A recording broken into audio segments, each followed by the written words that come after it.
আমাদের স্বপ্ন একদিন বিশ্বকাপ খেলা। ফিফা র্যাঙ্কিংয়ে ১৮৪ নম্বরে থাকা দেশের এই স্বপ্ন বাস্তবায়নের জন্য ফুটবলে একটা বিপ্লব লাগত। এই বিপ্লবের কিন্তু শুরুটা হয়েছিল চুপচাপ জামাল ভুঁইয়ার মাধ্যমে। জায়ান হাকিমের কথা ওঠার পর অনেক রকম কথা শোনা যাচ্ছে। অনেকেই বলছে যে অরিজিন প্লেয়ার নিলে দেশি প্লেয়ারদের সাথে অবিচার হবে। আবার কেউ কেউ বলছে এই প্রক্রিয়ায় ফুটবলের উন্নতি দীর্ঘমেয়াদী হবে না। কিন্তু এই কথাটা কতটুকু যৌক্তিক?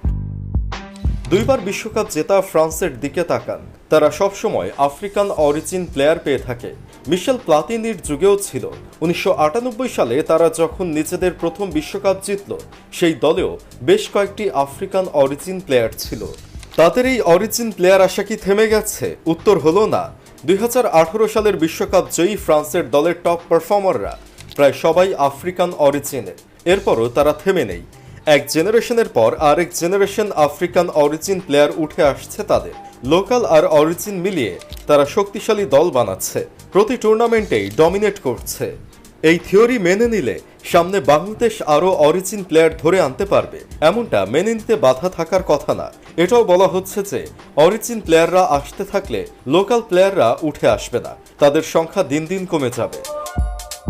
জামাল ভুঁইয়া আসার আগে এবং পরের ১০ বছর বাংলাদেশের সব প্লেয়ার লোকাল ছিল। তখন তো ইউরোপ আমেরিকার প্লেয়ার আসতো না। লোকাল প্লেয়াররা কি রেজাল্ট এনে দিয়েছে? উল্টো লোকালদের পেয়ে সিন্ডিকেট আরও জেঁকে বসেছে। এই সিন্ডিকেটের চর্চা দেশের ফুটবলকে ধ্বংসের দ্বার প্রান্তে নিয়ে গিয়েছিল। এরপর হামজা চৌধুরী আসার পর নতুন প্রাণ ফিরে পেয়েছে আমাদের ফুটবল। সিন্ডিকেট নিজেদের তৎপরতা কমাতে বাধ্য হয়েছে। যদি বাফুফে শুধু লোকাল প্লেয়ারদের উপর ফোকাস দিতে চায়, তাহলে তাদের ঠিকমতো কাজ করতে হবে। ইউরোপ কিংবা সাউথ আমেরিকার মডেল ফলো করতে হবে। ইউরোপের মতো একাডেমি সিস্টেম তৈরি করতে হবে ক্লাব লেভেলে, যেখানে প্রতি ক্লাবেরই একটা করে একাডেমি থাকবে। এর সাথে শক্ত কোচিং পাইপলাইন লাগবে। ফিটনেসের দিক দিয়ে আমরা কিছুটা দুর্বল, তাই পারলে ছোট থেকে সবার জন্য আলাদা ডায়েট প্ল্যান করতে হবে। দেশের ৮টা বিভাগে ৮টা একাডেমি থাকলেও অনেক লোকাল ট্যালেন্ট উঠে আসে।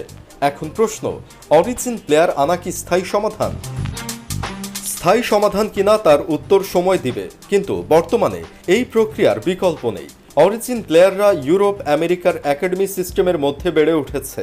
ওরা ছোটবেলা থেকে সেসব ফ্যাসিলিটি পেয়েছে, তা আমাদের লোকাল প্লেয়াররা পায়নি। ওরা মেন্টালি অনেক ধাপ আগানো লোকাল বেশিরভাগ প্লেয়ারের চেয়ে। আমাদের স্বপ্ন একদিন বিশ্বকাপ খেলা। ফিফা র্যাঙ্কিংয়ে ১৮৪ নম্বরে থাকা দেশের এই স্বপ্ন বাস্তবায়নের জন্য ফুটবলে একটা বিপ্লব লাগত। এই বিপ্লবের কিন্তু শুরুটা হয়েছিল চুপচাপ জামাল ভুঁইয়ার মাধ্যমে। এরপর তারিক কাজীও এসেছে। সেই বিপ্লব পূর্ণতা পাবে শমিত, হামজা, কাজেম, ফাহমিদুলদের হাত ধরে। শ্রীলঙ্কার স্টার্টিং লাইন আপে ১০ জন অরিজিন ফুটবলার ছিল গতদিন। তারা নিজেদের চেয়ে ৩০ ধাপ এগিয়ে থাকা দলকে ৩-১ গোলের ব্যবধানে হেসে খেলে হারিয়েছে। ইন্দোনেশিয়া আজ বিশ্বকাপ খেলার দ্বার প্রান্তে। ওদের এই বিপ্লবের শুরুটাও হয়েছিল অরিজিন প্লেয়ার দিয়ে। অন্তত যতদিন না ফুটবলের স্ট্রাকচার দাঁড় করানো হচ্ছে, ততদিন শুধু লোকালদের দিয়ে টিকে থাকা সম্ভব না। লোকাল প্লেয়ারদের উন্নতি গুরুত্বপূর্ণ, এটাও সত্য। এর সাথে আমরা যে লোকালদের একেবারে উপেক্ষা করছি সেটাও না। কিন্তু বিশ্বকাপ খেলার স্বপ্ন পূরণের জন্য অরিজিন প্লেয়ারদের আপন করে নিতে হবে, কারণ দিন শেষে তারাও বাংলাদেশি। একই জাতীয় সঙ্গীত গায়, একই লাল সবুজ পতাকাকে বুকে ধারণ করে।